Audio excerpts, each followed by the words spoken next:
Good evening students, welcome to SPM IS Academy. Today we will be covering topic number 181 to 200 from APSC Prelims Current Affairs session. So topic number 181 is about Guwahati becoming first Indian city to have its city animal. तो देखिए वैसे तो काफ़ी पुराना topic है, 2016 का है, लेकिन डॉल्फिन से रिलेटेड एक आर्टिकल मैंने कवर किया था, वहाँ पे मैंने ये बात बताई थी। ये देखिए गुवाहाटी हमारे देश का पहला ऐसा सिटी बन चुका है to have a city animal. Otherwise तो नेशनल एनिमल आपने सुन रखा है, स्टेट एनिमल सुन रखा है, but we adopted at Guwahati a city animal dolphin and it is locally known as Sihu. This was adopted as a city animal in the year 2016. इस video को पॉज कीजिए, इस क्वेश्चन को अटेम्प्ट कीजिए, फिर आगे चलिए।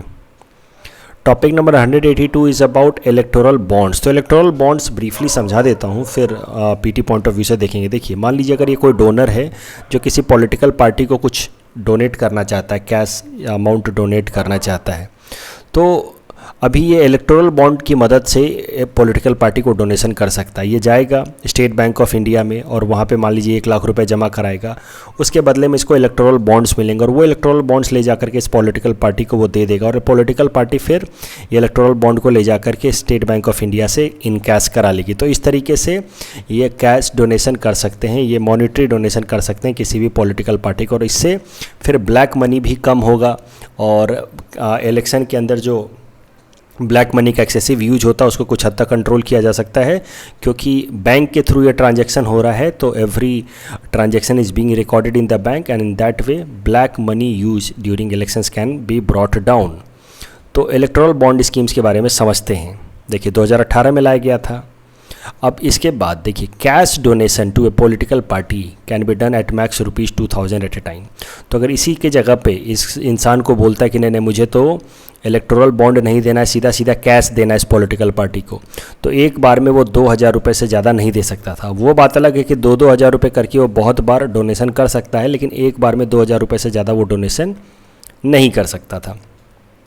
लेकिन इलेक्टोरल बॉन्ड की मदद से वो चाहे जितना अमाउंट हो उतना वो डोनेट कर सकता है, चाहे 1000 हो, 10,000 हो, 1 लाख हो, 10 लाख हो, 1 करोड़ हो, विदाउट एनी मैक्सिमम लिमिट। तो ये जा कर के 10 करोड़ के 10 इलेक्टोरल बॉन्ड्स खरीद सकता है स्टेट बैंक ऑफ इंडिया से, और ये 10 करोड़ के 10 टोटल 1-1 करोड़ के 10 इलेक्टोरल बॉन्ड्स लेकर के ओवरऑल इस पार्टी को जमा करा सकता है। तो इस तरीके से there is no limitation on electoral bonds. अलग अलग अमाउंट के इलेक्टोरल बॉन्ड्स, 1000 के, 10,000 के, 1 लाख के, 10 लाख के, 1 करोड़ के। इलेक्टोरल बॉन्ड्स रिलीज़ करने का अधिकार बस स्टेट बैंक ऑफ इंडिया को दिया गया है, और वो भी इलेक्टोरल बॉन्ड्स हर दिन रिलीज नहीं होते हैं, कुछ स्पेसिफाइड टाइम है, जैसे जनवरी, अप्रैल, जुलाई और अक्टूबर महीने के स्टार्टिंग के 10 दिन 1 से 10 तारीख तक इलेक्टोरल बॉन्ड्स रिलीज़ होते हैं। अदरवाइज इलेक्टोरल बॉन्ड्स रिलीज़ हो सकते हैं तब जब सेंट्रल बैंक या सेंट्रल गवर्नमेंट हमारी नोटिफाई करे कि भाई अभी इलेक्टोरल बॉन्ड्स रिलीज कर सकते हैं State Bank of India. Otherwise there is a specified time जब इलेक्टोरल बॉन्ड्स रिलीज हो सकते हैं। सो इस वीडियो को पॉज कीजिए, इस क्वेश्चन को अटेम्प्ट कीजिए, फिर आगे चलिए। Topic number 183 is about largest oil suppliers to India.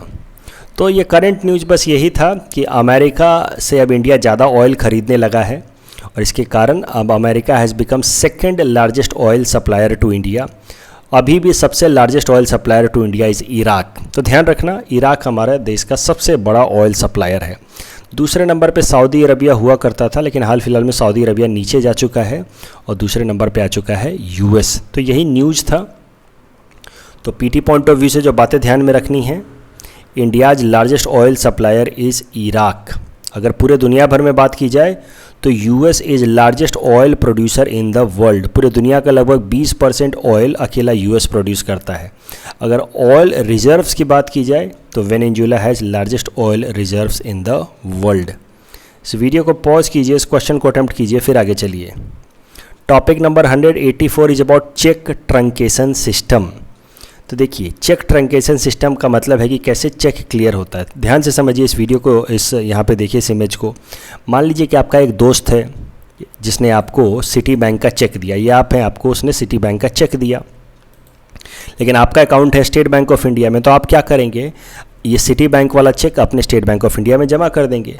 अब ये स्टेट बैंक ऑफ इंडिया आपको उसके बदले में पैसे दे देगा। ठीक है, मान लीजिए 1 लाख का चेक है तो आपको 1 लाख रुपये दे देगा। लेकिन अभी स्टेट बैंक ऑफ इंडिया को तो पैसे लेने हैं ना सिटी बैंक से, क्योंकि सिटी बैंक का चेक था, लेकिन पैसा रिलीज किया स्टेट बैंक ऑफ इंडिया ने। तो state Bank of India city bank से कैसे चेक लेगा? उस सिस्टम को कहा जाता है cheque clearances system. Cheque clearance system में कैसा होता है कि हर दिन शाम को हर एक डिस्ट्रिक्ट में क्लियरिंग हाउस बनाया हुआ है आरबीआई ने। हर डिस्ट्रिक्ट में, जैसे हमारा मान लीजिए कामरूप है तो यहाँ पे एक क्लियरिंग हाउस है। हर डिस्ट्रिक्ट में आरबीआई ने क्लियरिंग हाउस बनाया। हर दिन शाम को हर बैंक वाला अपना अपना चेक लेकर के यहाँ पहुँच जाएगा कि सर ये इतना मैंने पेमेंट किया है इस बैंक का, इतना मैंने इस बैंक का पेमेंट किया। और इस तरीके से फिर चेक क्लियरिंग हाउस में क्लियरिंग होता है शाम को 6 बजे के बाद। अभी इसी सिस्टम को सिंप्लीफाई करने का तरीका है चेक ट्रंकेशन सिस्टम। अभी चेक ट्रंकेशन सिस्टम में कैसा होगा कि चेक क्लियरिंग करने के लिए एक इंसान को नहीं भेजना है अपने यहाँ से, अदरवाइज कैसा है हर बैंक को अपने यहाँ से एम्प्लॉय भेजना होगा इस क्लियरिंग हाउस में शाम को कि भाई जाओ और ये चेक जो हमने क्लियर किया है उसका पेमेंट लेकर के आओ। अब चेक ट्रंकेशन सिस्टम में किसी भी एम्प्लॉय को भेजने की ज़रूरत नहीं है।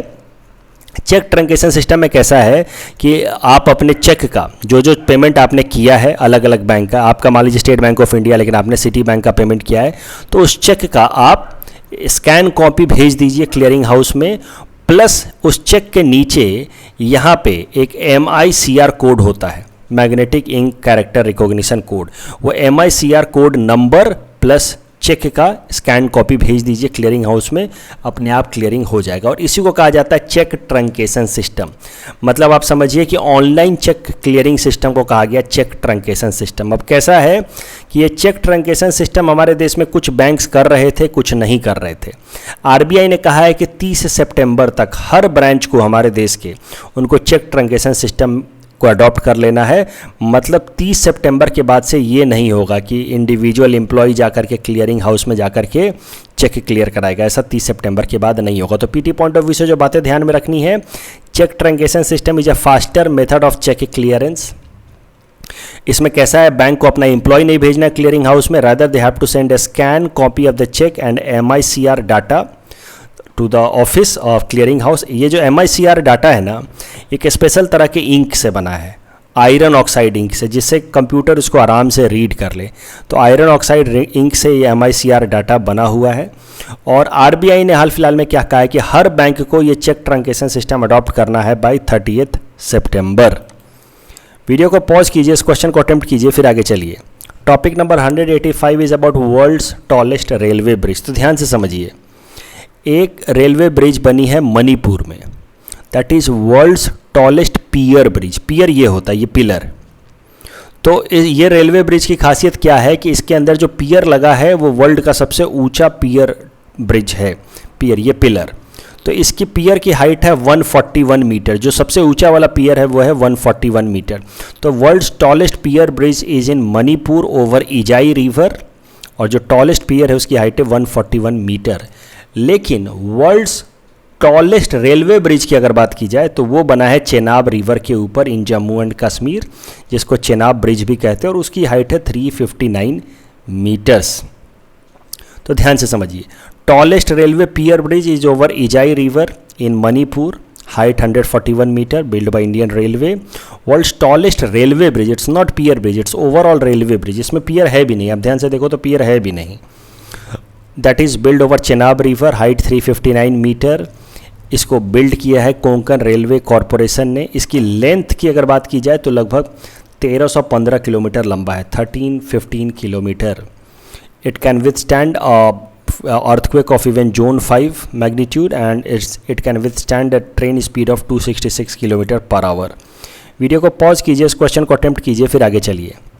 Topic number 186 is about termination of pregnancy act. तो देखिए, सरल सी बात है, इस एक्ट से पहले प्रेगनेंसी टर्मिनेशन के लिए एक कानून था 1971 का। इस 1971 के कानून को अमेंड किया है और एक नया कानून लाया है, टर्मिनेशन ऑफ प्रेगनेंसी एक्ट 2020। इन दोनों में अंतर क्या है, ध्यान से समझिए। पहले कैसा था कि 20 सप्ताह तक ही प्रेगनेंसी, जिस दिन कंसेप्शन से लेकर के 20 सप्ताह तक ही विमेन प्रेगनेंसी को टर्मिनेट करा सकती थी। लेकिन अब इस नए कानून के हिसाब से women can terminate pregnancy up to 24 weeks of conception. लेकिन इसमें कुछ कंडीशंस लगा दिए हैं कि 20 सप्ताह के अंदर के अगर प्रेगनेंसी टर्मिनेशन है 20 वीक से 0 to 20 वीक्स तक का प्रेगनेंसी टर्मिनेशन है तो women will have to take consultation from one doctor. लेकिन अगर 20 से 24 वीक के बीच का अगर कंसेप्शन टाइम हो चुका है, मतलब कंसेप्शन हुए 20 वीक से ज़्यादा बीत चुके हैं और 24 वीक से अभी कम है, उस केस में विमेन को 2 डॉक्टर से कंसल्ट करना होगा ताकि इंश्योर हो सके कि हाँ अभी टर्मिनेशन ऑफ प्रेगनेंसी सेफ है, क्योंकि 20 सप्ताह के बाद थोड़ा सा रिस्क बढ़ जाता है। तो इसलिए 2 डॉक्टर के ओपिनियन के बाद ही प्रेगनेंसी को टर्मिनेट कराना है according to the new law. 24 week के बाद भी कुछ केसेस में प्रेगनेंसी को टर्मिनेट किया जा सकता है according to the new law. पहला केस है जब फीटल एबनॉर्मलिटीज़ हो, मतलब ये प्रूव किया जा सके कि जो बच्चा है उसमें कुछ ना कुछ एबनॉर्मलिटीज़ हैं, कुछ प्रॉब्लम्स हैं, तो उस केस में जो स्टेट लेवल की मेडिकल बोर्ड होगी उससे अप्रूवल के बाद ये टर्मिनेशन किया जा सकता है in case if pregnancy is more than 24 weeks. और रेप केसेस में if the women is conceiving, उस केस में भी 24 वीक से ज़्यादा के बाद भी प्रेगनेंसी को टर्मिनेट किया जा सकता है, but only through a writ petition in supreme court और हाई कोर्ट। इस वीडियो को पॉज कीजिए, इस क्वेश्चन को अटेम्प्ट कीजिए, फिर आगे चलिए। Topic number 187 is about world air quality report 2020। इसको पब्लिश करने वाली ऑर्गेनाइजेशन है, एक स्विस बेस्ड ऑर्गेनाइजेशन है, स्विट्जरलैंड बेस्ड ऑर्गेनाइजेशन है IQ एयर। उसने पब्लिश किया था वर्ल्ड एयर क्वालिटी रिपोर्ट 2020, जिसमें दुनिया भर में अलग अलग जगहों पे पार्टिकुलेट मैटर 2.5 का कितना पॉल्यूशन है उसको मेजर किया गया था। अगर दुनिया के टॉप 30 सिटीज़ की बात की जाए तो उसमें से टॉप 22 सिटीज़ इंडिया को बिलोंग करते थे, मतलब दुनिया के टॉप 30 पॉल्यूटेड सिटीज़ में से 22 इंडिया को बिलोंग करते थे according to this world air quality report 2020। अगर ओवरऑल वर्ल्ड कंट्री रैंकिंग बात की जाए, मोस्ट पॉल्यूटेड वर्ल्ड कंट्री की बात की जाए तो Bangladesh was most polluted. World city की बात की जाए मोस्ट पॉल्यूटेड की, तो सबसे ज़्यादा पॉल्यूटेड सिटी था होतान सिटी इन चाइना, दूसरे नंबर पे था गाजियाबाद इन उत्तर प्रदेश। अगर सबसे ज़्यादा पॉल्यूटेड कैपिटल सिटी की बात की जाए तो Delhi was most polluted capital city. Video को पॉज कीजिए, इस क्वेश्चन को अटेम्प्ट कीजिए, फिर आगे चलिए। Topic number 188, 3 star topic, Orunodoi scheme. Orunodoi scheme देखिए, पिछले साल बजट में असम सरकार ने अनाउंस किया था कि हम अरुणोदय स्कीम लेकर के आएंगे। लॉन्च किया थोड़ा लेट, दिसंबर 2020 में जाकर के। अरुणोदय स्कीम में पिछले साल जब बजट में अनाउंस किया था तो कहा था कि ₹830 पर मंथ डायरेक्ट बेनिफिट ट्रांसफ़र करेंगे to the women head of a poor family. लेकिन इस साल के बजट में 2021 वाला बजट में जो हाल फिलहाल में पास हुआ है लगभग 6-7 दिन पहले, उसमें उन्होंने ये 830 मंथली कंपनसेशन को बढ़ा करके ₹1000 मंथली कंपनसेशन कर दिया है अंडर अरुणोदय स्कीम। इस बात का ध्यान रखना। और अरुणोदय स्कीम के अंदर डायरेक्ट बेनिफिट ट्रांसफ़र किया जाएगा into the bank account of women head of a family. कौन कौन से फैमिली इसमें इंक्लूड की जाएंगी? वो फैमिली जिनकी इनकम सालाना 2 लाख से कम है। कौन कौन फैमिलीज इसमें एलिजिबल नहीं होंगे? तो जिन परिवारों में MP या MLAs रह चुके हैं, या पंचायती राज इंस्टीट्यूशंस के या म्यूनिसिपैलिटी के मेंबर्स रह चुके हैं, या गवर्नमेंट ऑफिसर्स रह चुके हैं, उनको दे आर नॉट एलिजिबल। उसके अलावा जिन परिवारों में 4 व्हीलर्स है, TV है, फ्रिज है, मैकेनाइज्ड बोट है, या जिनके पास 15 बीघा ज़मीन है, these families are also not eligible for this monthly benefit of ₹1000 under Orunodoi scheme. Video को पॉज कीजिए, इस क्वेश्चन को अटेम्प्ट कीजिए, फिर आगे चलिए। Topic number 189 is about anti defection law. तो देखो, एंटी डिफेक्शन लॉ इस साल बहुत न्यूज़ में था, इसलिए ये वैसे तो स्टैटिक टॉपिक है लेकिन करंट अफेयर्स का हिस्सा भी बन चुका है। तो एंटी डिफेक्शन लॉ वैसे तो आप पॉलिटी में पढ़ते ही हैं, मैं जल्दी से रिवाइज करा दूं। इसको 52nd अमेंडमेंट एक्ट के अंतर्गत लाया गया 1985 में, 10th शेड्यूल के अंतर्गत हमारे कॉन्स्टिट्यूशन में इंट्रोड्यूस कराया गया। इसमें article 100(2) sub clause 2 talks about disqualification of member of parliament, may be of Lok Sabha या Rajya Sabha. Article 191 sub clause 2 talks about disqualification of MLAs in the state legislative assembly.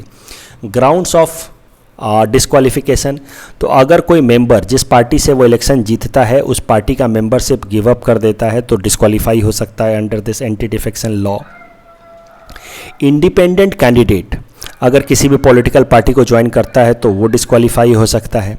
अगर कोई नॉमिनेटेड कैंडिडेट नॉमिनेट होने के 6 महीने बाद किसी पॉलिटिकल पार्टी को join करता है तो डिस्क्वालीफाई हो सकता है। देखिए ये जो कानून बना था, देखिए एंटी डिफेक्शन अमेंडमेंट लाया गया, 52nd अमेंडमेंट, उसके बाद एंटी डिफेक्शन लॉ लाया गया। तो इस कानून के हिसाब से the decision of the speaker in case of Lok Sabha and Legislative Assembly and the decision of the chairman in case of Rajya Sabha will be final। तो ये स्पीकर या चेयरमैन के डिसीजन को फाइनल माना गया था according to this law. लेकिन supreme court ने कहा कि since judicial review is basic structure of the constitution, इसलिए किहोतो हो लोहान केस में सुप्रीम कोर्ट ने कहा कि नहीं, the judicial review can be done even in the case of disqualification of member under anti defection law. तो ये बात ध्यान रखनी है। किहोतो हो लोहान केस बहुत ज़्यादा न्यूज़ में था इस साल, इस कारण से मुझे लगता है वो पूछ सकता है, यू नेवर नो। तो किहोतो हो लोहान केस की मदद से एंटी डिफेक्शन लॉ को भी सुप्रीम कोर्ट ने जुडिशियल रिव्यू के अंतर्गत ला दिया by saying that judicial review is the basic structure. Video को पॉज कीजिए, इस क्वेश्चन को अटेम्प्ट कीजिए, फिर आगे चलिए। Topic number 190 is about government e market place GeM. तो देखिए गवर्नमेंट ई मार्केट प्लेस एक ऑनलाइन पोर्टल है जो भारत सरकार ने बनाया है ताकि सरकारी ऑफिसेज में जो भी उनको गुड्स खरीदने हैं या मान लीजिए कोई सर्विस लेना है, प्लम्बर का काम करवाना है, कुछ भी करवाना है, सर एसी ठीक करवाना है, तो गुड्स एंड सर्विसेज के लिए वो लोग जो ऑफिस के बड़ा बाबू है या जो भी मेन हेड है वो अपने मर्जी से डिसीजन ना ले, इसके लिए एक पोर्टल बनाया गया। क्योंकि अदरवाइज़ वो क्या करेगा, अपने किसी मन पसंदीदा आदमी को कॉन्ट्रैक्ट दे देगा, हो सकता है उसमें करप्शन भी कर ले, उससे पैसे भी खा ले। तो ऐसा नहीं होगा। अब ऑफिस का कोई भी सामान खरीदना है या ऑफिस से मान लीजिए कोई सर्विस अवेल कराना है तो उसके लिए उसको एक टेंडर रिलीज़ करना होगा इस पोर्टल पे, जिसका नाम होगा GEM portal, government e market place portal. और इस पोर्टल पे सब लोग बिडिंग करेंगे, भाई हम इतने में करेंगे, हम इतने में करेंगे। There will be reverse e auction, मतलब जो सबसे सस्ता बिडिंग करेगा उसको ही वो कॉन्ट्रैक्ट मिलना चाहिए। और ये काम रहेगा कंपटीशन कमीशन ऑफ इंडिया का इंश्योर कराना कि इस पोर्टल पे जो बिडिंग हो रही है वो फ्री एंड फेयर मैनर में हो रही है। ऐसा नहीं कि ये सारे बिडर्स आपस में मिल करके और सेटिंग कर लें कि एक काम करो हायर बिडिंग करते हैं और जिसको भी मिल जाएगा वो बाकी को थोड़ा पैसे दे देगा, ऐसा नहीं हो सकता। वो देखने के लिए कंपटीशन कमीशन ऑफ इंडिया को काम दिया गया है that there is no monopoly, there is no cartelisation in GEM। तो GEM है क्या, गवर्नमेंट ई मार्केट प्लेस में procurement of common use of goods and services required by various government departments. और कंपटीशन कमीशन ऑफ इंडिया क्या करेगा, it is a statutory body created under competition commission of India act 2002 which prevents monopoly at GEM portal. Video को pause कीजिए, इस question को attempt कीजिए, फिर आगे चलिए। Topic number 191 is about heart of Asia conference. तो देखो अफगानिस्तान को हार्ट ऑफ एशिया कहा जाता है और heart of Asia conference start किया गया था 2011 में। समझिए इस बात को, सीधा PT पॉइंट ऑफ व्यू से बातें देखते हैं। Heart of Asia conference start किया गया था 2011 में by Afghanistan and Turkey. Main purpose था कि अफ़गानिस्तान के अंदर स्टेबिलिटी लाया जाए, इसी को इस्तांबुल प्रोसेस नाम से भी जानते हैं। तो स्टार्ट तो किया था अफ़गानिस्तान और टर्की ने, अफ़गानिस्तान को हार्ट ऑफ एशिया भी कहते हैं इन जनरल। धीरे धीरे बहुत सारे और मेंबर कंट्रीज़ ने ज्वाइन कर लिया इंक्लूडिंग इंडिया। तो इंडिया भी हार्ट ऑफ एशिया कॉन्फ्रेंस का मेंबर है, चाइना भी है, रसिया भी है, पाकिस्तान भी है, तो ये सब कुछ है। US नहीं है, बाहरी कोई भी नहीं है, सब वेस्ट एशिया या साउथ एशिया वाले ही हैं member. Heart of Asia conference इस साल न्यूज़ में इसलिए था क्योंकि हार्ट ऑफ एशिया कॉन्फ्रेंस की एक समिट हुई थी, 9th conference of heart of Asia, जो हुई थी दुशानबे तजाकिस्तान में। इंडिया की तरफ से S जयशंकर साहब ने इसको अटेंड किया था। वीडियो को पॉज कीजिए, इस क्वेश्चन को अटेम्प्ट कीजिए, फिर आगे चलिए। Topic number 192 is about aluminium air battery. तो जैसा नाम से ही आप सुन रहे हैं, इसमें कैसा है कि सिर्फ एल्युमिनियम की मदद से बैटरी बनाई जा सकती है। Aluminium will react with air, तो एक तरफ एल्युमिनियम होगा, दूसरे तरफ निकेल का एक मेस होगा, निकेल जो एयर को कैप्चर करेगा, और फिर बीच में वाटर होगा। और इतना सिंपल सा ये बैटरी है जिसको हम लोग कहेंगे aluminium air battery. Air will react with aluminium and will produce electricity. Aluminium air battery, reactions वगैरह यहाँ दिए हैं, काम के नहीं हैं। बातें जो आपको ध्यान में रखनी है PT पॉइंट ऑफ व्यू से कि जो एल्युमिनियम एयर बैटरी होता है that creates electricity by reaction between aluminium and oxygen. बीच में ठीक है निकल वगैरह है, लेकिन निकल रिएक्शन में पार्ट नहीं ले रहा है, निकल सीधा एयर को कैप्चर कर रहा है और उससे ज़्यादा कुछ नहीं। और बीच में इलेक्ट्रोलाइट के नाम पे वाटर है और कुछ नहीं। तो ये it produces electricity by reaction between aluminium and oxygen. लेकिन ये जो इलेक्ट्रिसिटी बनाता है, ये जो बैटरी है aluminium air battery, it is non rechargeable battery. इसको हम लोग प्राइमरी बैटरी भी कहते हैं, मतलब दोबारा रिचार्ज नहीं हो सकता। लिथियम आयन बैटरी हम देख चुके हैं ऑलरेडी, जब लिथियम ट्रायंगल मैंने पढ़ाया था, तो lithium ion battery is a rechargeable battery. लेकिन ये aluminium air battery is non rechargeable battery. लेकिन अगर एल्युमिनियम एयर बैटरी की बात की जाए तो ये लिथियम आयन से चीपर भी है, लिथियम आयन बैटरी से चीपर भी है, और लिथियम आयन से ज़्यादा रेंज भी है इसका। मतलब एक बार अगर इस एल्युमिनियम एयर बैटरी को लिया तो 400 किलोमीटर तक हमारी गाड़ी चल सकती है। ठीक है, 400 किलोमीटर तक का रेंज है एल्युमिनियम एयर बैटरी का। लेकिन लिथियम आयन बैटरी का रेंज लगभग 150 किलोमीटर रहता है पर चार्ज। वीडियो को पॉज कीजिए, इस क्वेश्चन को अटेम्प्ट कीजिए, फिर आगे चलिए। Topic number 193 is about world happiness report. तो वर्ल्ड हैप्पीनेस रिपोर्ट पब्लिश करता है United Nations sustainable development solutions network. World happiness report 2020 में सबसे हैप्पी कंट्री फिनलैंड पाया गया, अफगानिस्तान सबसे अनहैप्पी पाया गया, होना भी चाहिए। इंडिया भी काफ़ी अनहैप्पी है। Out of 149 country we were at 139, one of the most unhappiest country, most unhappy country, right. Pakistan की अगर बात की जाए तो Pakistan was happier than us. Pakistan की रैंकिंग थी 105 आउट ऑफ 149। इस वीडियो को पॉज कीजिए, इस क्वेश्चन को अटेम्प्ट कीजिए, फिर आगे चलिए।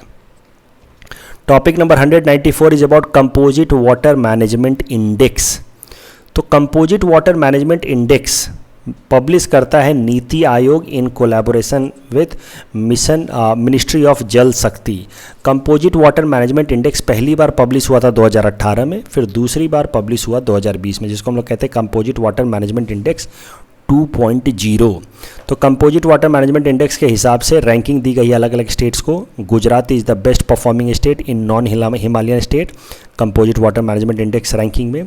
जबकि नॉर्थ ईस्टर्न और हिमालयन स्टेट्स की बात की जाए तो उसमें हिमाचल प्रदेश इज बेस्ट, आसाम कहीं बीच में है, उसका 100 में से 44 स्कोर आया है। तो एक चीज़ और आपको ध्यान रखनी है, कौन सी बातें पीटी पॉइंट ऑफ व्यू से ध्यान रखनी है। तो कंपोजिट वाटर मैनेजमेंट इंडेक्स 2.0 किसने पब्लिश किया? नीति Aayog in association with ministry of Jal शक्ति। अगर नॉन हिमालयन स्टेट्स की बात की जाए कंपोजिट वाटर मैनेजमेंट इंडेक्स 2.0 में तो गुजरात इज बेस्ट परफॉर्मिंग, और अगर नॉर्थ ईस्टर्न और हिमालयन स्टेट्स की रैंकिंग एक साथ निकली उसमें देखा जाए तो Himachal Pradesh is best performing. Assam जो है वो नॉर्थ ईस्टर्न और हिमालयन स्टेट्स में चौथे नंबर पे है with score of 44 out of 100। उसके अलावा एक चीज़ और समझो, वाटर अवेलेबिलिटी। पता नहीं मुझे, देखो यूपीएससी में तो इस तरह के सवाल आते हैं, एपीएससी में आएगा या नहीं आएगा, इसलिए थोड़ा बहुत एक्स्ट्रा तैयारी रखनी चाहिए। तो समझिए मेरी बात को, वाटर अवेलेबिलिटी के बेसिस पे अलग अलग देशों को अलग अलग कैटेगरी में डाला जाता है। अगर वहाँ पे water availability 2500 metre cube per person per year से ज़्यादा है तो उसको कहा जाता है कि इस कंट्री में वाटर अवेलेबिलिटी है। अगर 2500 से 1700 है तो कहा जाता है this is water vulnerable country. 1700 to 1000 होता तो हम कहते हैं वाटर स्ट्रेस्ड कंट्री है। पर पर्सन अगर per year 1700 to 1000 metre cube per person per year अगर वाटर है तो उसको कहेंगे वाटर स्ट्रेस्ड। 1000 to 500 तो वाटर स्कैर्सिटी है उसके देश में, और 500 से कम है तो कहेंगे कि इस देश में एब्सोल्यूट वाटर स्कैर्सिटी है। हमारे देश का अगर बोला जाए तो अभी हमारे देश में water availability per person per year is 1483 metre cube per person per year. So हम कहीं ना कहीं यहाँ आते हैं, वाटर स्ट्रेस्ड कंट्री में आते हैं। We are not water scarce country. Already UPSC पूछ चुका है, इसलिए मैं यहाँ पे एम्फेसाइज कर रहा हूँ। और ये जो इंडिकेटर होता है, ये जो ग्रेडिंग होती है, इसको हम लोग कहते हैं फाकन मीटर इंडिकेटर। वीडियो को पॉज कीजिए, इस क्वेश्चन को अटेम्प्ट कीजिए, फिर आगे चलिए। Topic number 195, helium import from US. तो देखो हीलियम, यूएस हीलियम बहुत ज़्यादा बनाता है और हम लोग उससे हीलियम खरीदते हैं। इंडिया हीलियम का अलग अलग काम होता है, जैसे हीलियम को एमआरआई जो हम कराते हैं ना, एमआरआई वगैरह, उसके स्कैनर में हीलियम का इस्तेमाल होता है। हाल फिलहाल में न्यूज़ में इसलिए था क्योंकि यूएस ने कहा है कि अब वो हीलियम सप्लाई इंडिया को कट डाउन करेगा, तो इससे इंडियन कंपनियों को, इंडियन इंडस्ट्रीज़ को थोड़ा नुकसान हो सकता है। अब सवाल ये उठता है कि हीलियम वैसे तो दुनिया में सबसे ज़्यादा एबंडेंट एलिमेंट है आफ्टर हाइड्रोजन, तो फिर दिक्कत क्यों है? दुनिया के देशों के पास हीलियम है क्यों नहीं? दुनिया में अगर पूरे यूनिवर्स में बात की जाए तो सबसे ज़्यादा हाइड्रोजन मिलता है, उसके बाद हीलियम मिलता है। तो फिर हीलियम हमारे पास है क्यों नहीं? क्यों हमें अमेरिका से ख़रीदना पड़ रहा है? क्योंकि हीलियम काफ़ी हल्का होता है। और इसी कारण से वो लोअर एटमॉस्फेयर में नहीं रहता है, वो अपर एटमॉस्फेयर में भाग जाता है। आपने देखा होगा अगर किसी बलून में हीलियम गैस भर दिया जाए तो वो अपर एटमॉस्फेयर में उड़ने लगता है, ऊपर जाने लगता है। ठीक वैसे ही अगर हीलियम, नॉर्मली एयर हल्का होता है, हीलियम गैसेज हल्की होती हैं, इसलिए वो लोअर एटमॉस्फेयर में नहीं रहती हैं, ऊपर एटमॉस्फेयर में भाग जाती हैं। और इसीलिए हीलियम वैसे यूनिवर्स में बहुत ज़्यादा मात्रा में है, फिर भी अगर धरती पे बात की जाए तो हीलियम की मात्रा कम है, because it is lighter gas. तो अगर यूनिवर्स लेवल पे बात की जाए तो it is most abundant in universe after hydrogen, लेकिन it is not found in lower atmosphere as it escapes due to low density. Colourless है, ऑर्डरलेस है, टेस्टलेस गैस है, इनर्ट गैस है, मतलब जल्दी रिएक्शन नहीं करता, इसी को नोबल गैस है। It does not react easily and it has lowest boiling point amongst all gases. तो इसका हाइड्रोजन से भी बॉइलिंग पॉइंट कम है। Used in MRI, US is largest producer. हाल फिलहाल में उसने धमकी दी कि इंडिया का सप्लाई कट डाउन करेगा। इंडिया के अंदर थोड़ा बहुत हीलियम रिजर्व हमें मिलता है इन राजमहल हिल्स ऑफ झारखंड। वीडियो को पॉज कीजिए, इस क्वेश्चन को अटेम्प्ट कीजिए, फिर आगे चलिए। टॉपिक नंबर 196 इज अबाउट चीता ट्रांसलोकेशन। तो देखो, चीता आप जानते हैं दुनिया का सबसे फास्टेस्ट एनिमल होता है। हमारे देश में चीता ख़त्म हो चुके हैं 1952 से। अब ये एग्ज़ाम पॉइंट ऑफ व्यू से इम्पॉर्टेंट नहीं है, बट फिर भी मैं बता देता हूँ कि महाराजा रामानुज प्रताप सिंह देव जी थे, कोरिया छत्तीसगढ़ के, ठीक है। इन्होंने आखिरी चीता था हमारे देश का, उसको भी मार दिया। तो उसके बाद से 1947 में इन्होंने उसको मार दिया, और बाद में फिर भारत सरकार ने जब चीताओं की गिनती की 1952 में, तो एक भी चीता नहीं मिला। तो भारत सरकार ने डिक्लेयर कर दिया कि हमारे देश में चीता ऑफिशियली एक्सटिंक्ट हो चुका है। तो हमारे देश में अभी तक चीता अब है नहीं, जो बचा हुआ था उसको इस महाराज ने मार दिया। अगर दुनिया भर में चीताओं की बात की जाए तो दो तरह के चीता मिलते हैं। देखो, एक इस तरह का, ये थोड़ा डार्क कलर का चीता मिलता है जिसको हम लोग कहते हैं अफ्रीकन चीता। अफ्रीकन चीता काफ़ी अच्छे खासे नंबर्स में है, इनकी संख्या लगभग 6,500 से 7,000 है, इसीलिए इनको IUCN में वल्नरेबल में कैटेगराइज किया गया है, अफ्रीकन चीता। ठीक है, अच्छे खासे नंबर में है, थोड़ा डार्क कलर में होते हैं, साइज़ थोड़ा छोटा होता है अफ्रीकन चीता का। देखो अफ्रीका में जगह जगह पे मिल रहा है। तो 6,500 से 7,000 है अफ्रीकन चीता पूरे अफ्रीका भर में।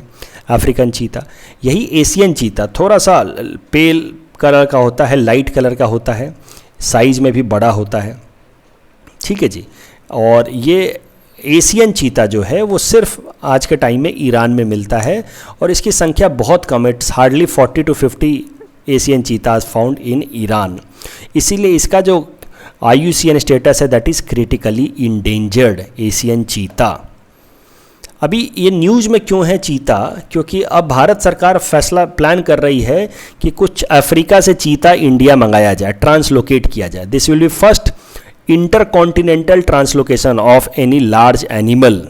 तो हम सोच रहे हैं कि ट्रांसलोकेट किया जाए चीता को, और ट्रांसलोकेशन की जगह फाइनलाइज की गई है। यहाँ पे एक पालपुर कूनो सेंचुरी है मध्य प्रदेश में, वहाँ पे ट्रांसलोकेशन करने का फैसला लिया गया है। ट्रांसलोकेशन में हम क्या करेंगे, साउथ अफ्रीका से और नामीबिया से चीता लेकर के आएंगे। ये प्लान तो वैसे 7-8 साल पहले ही प्रिपेयर कर लिया था wild life institute of India ने कि चीता ले आया जाए अफ्रीका से, लेकिन सुप्रीम कोर्ट ने रोक लगा दिया था क्योंकि वहाँ के लोकल लोग अपोज कर रहे थे कि चीता आएंगे तो फिर हम कहाँ जाएंगे। लेकिन अब सुप्रीम कोर्ट ने ये रिस्ट्रिक्शन हटा दिया है।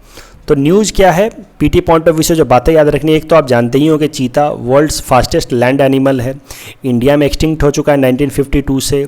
इसको नामीबिया और साउथ अफ्रीका से इंडिया में ट्रांसलोकेट करने की बात की जा रही है। पालपुर कूनो सेंचुरी मध्य प्रदेश में जो है, पालपुर कूनो सेंचुरी, वहाँ पे ट्रांसलोकेट किया जा रहा है इन चीताओं को। और पालपुर कूनो सेंचुरी की बात कर लेते हैं तो ये मध्य प्रदेश में है।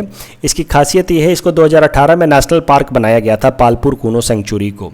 इसकी खासियत ये है कि गिर जो नेशनल पार्क है गुजरात वाला, उसके अलावा बस यहीं पे एशियन लायंस मिलते हैं, एशियाटिक लायंस मिलते हैं। गिर में आपको पता होगा लायन मिलते हैं, उसके अलावा बाकी सब जगहों पे लगभग ना के बराबर लायंस हैं। दूसरे अगर कहीं पे लायंस मिलते हैं तो वह है Palpur Kuno national park Palpur Kuno national park in Madhya Pradesh, वहीं पे एशियाटिक लायंस मिलते हैं। और बाकी तो ये अफ्रीकन और एशियन चीता का अंतर तो आपको पता ही है। अफ्रीकन चीता थोड़ा डार्क है, छोटा है, संख्या ज़्यादा इसलिए वल्नरेबल है। एशियन चीता सिर्फ ईरान में है, थोड़ा लाइट कलर का है, सिर्फ 40 से 50 है, इसलिए क्रिटिकली इंडेंजर्ड है। वीडियो को पॉज कीजिए, इस क्वेश्चन को अटेम्प्ट कीजिए, फिर आगे चलिए। Topic number 197 is about Indira P P Bora. आप इनको ज़रूर जानते होंगे, आसाम की काफ़ी वेल नोन सत्रिया डांसर हैं। इनको पिछले साल 2020 में पद्मश्री अवार्ड भी मिला था। उसके अलावा इनको अलग अलग अवार्ड मिल चुके हैं, जैसे संगीत नाटक अकादमी अवार्ड मिल चुका 1996 में। इस साल ये न्यूज़ में इसलिए थी मार्च महीने में क्योंकि इनको गुरु गोपीनाथ अवार्ड मिला है 2021 में। इंदिरा पीपी बोरा जी को पिछले साल मिला था पद्मश्री, इस साल मिला है गुरु गोपीनाथ अवार्ड। तो गुरु गोपीनाथ अवार्ड देती है केरला सरकार। गुरु गोपीनाथ केरला के काफ़ी वेल नोन डांसर हैं थे, और उनके नाम के बाद से गुरु गोपीनाथ अवार्ड शुरू किया केरला सरकार ने। केरला सरकार देती है गुरु गोपीनाथ अवार्ड ट्रेडिशनल डांसर्स को। गुरु गोपीनाथ जी की अगर बात की जाए तो ये केरला के डांसर थे, और इन्होंने वहाँ की जो केरला का डांस फॉर्म है कथकली, कथकली जो उनका ट्रेडिशनल डांस फॉर्म है, क्लासिकल डांस फॉर्म है कथकली, उसमें थोड़े बहुत चेंजेस ला करके एक मॉडर्न फॉर्म में उसको कन्वर्ट कर दिया था, जिसका नाम है केरला नट्टम। तो गुरु गोपीनाथ इसी के लिए जाने जाते हैं क्योंकि उन्होंने कथकली को थोड़ा पॉपुलर बनाया बाय ट्रांसफॉर्मिंग इनटू केरला नट्टम। तो Indira P P Bora Sattriya dancer from Assam. वैसे इनको भारतनाट्यम भी आता है और इनको कुचिपुड़ी भी आता है। संगीत नाटक अकादमी अवार्ड मिल चुका है 1996 में, पद्मश्री मिल चुका है 2020 में। इस साल गुरु गोपीनाथ अवार्ड मिला है। गुरु गोपीनाथ केरला सरकार देती है ये अवार्ड।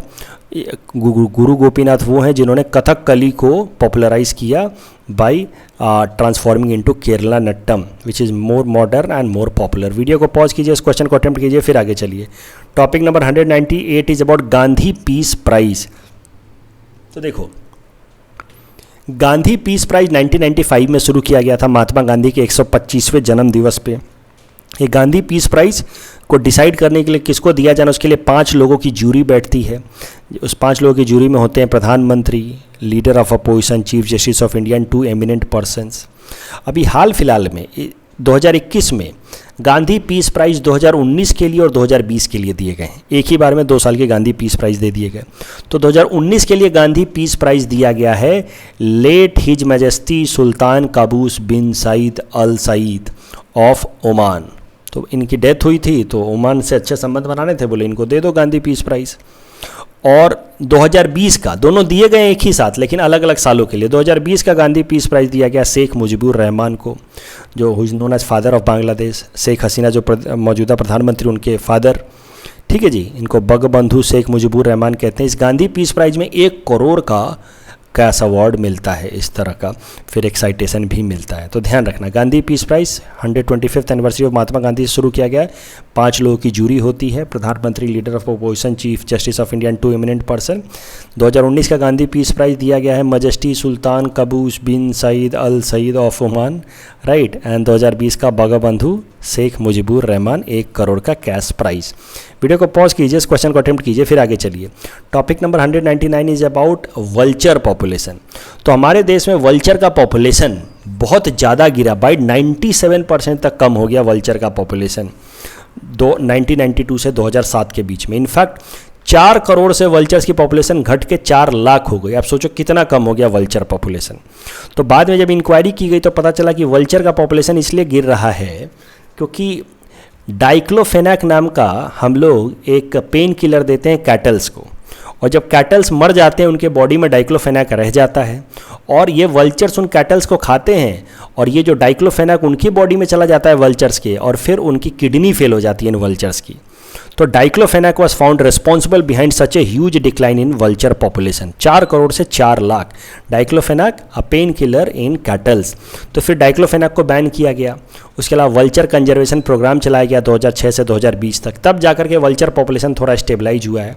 हाल फिलहाल में ये इसलिए न्यूज़ में थे वल्चर्स क्योंकि ministry of environment, forest and climate change ने फैसला लिया है कि वल्चर कंजर्वेशन प्रोग्राम 2006 से 2020 तक जो चलाया गया था उसको वापस एक्सटेंड किया जाए फॉर 5 ईयर्स टिल 2025, और इसको नाम दिया गया वल्चर कंजर्वेशन प्रोग्राम 2.0।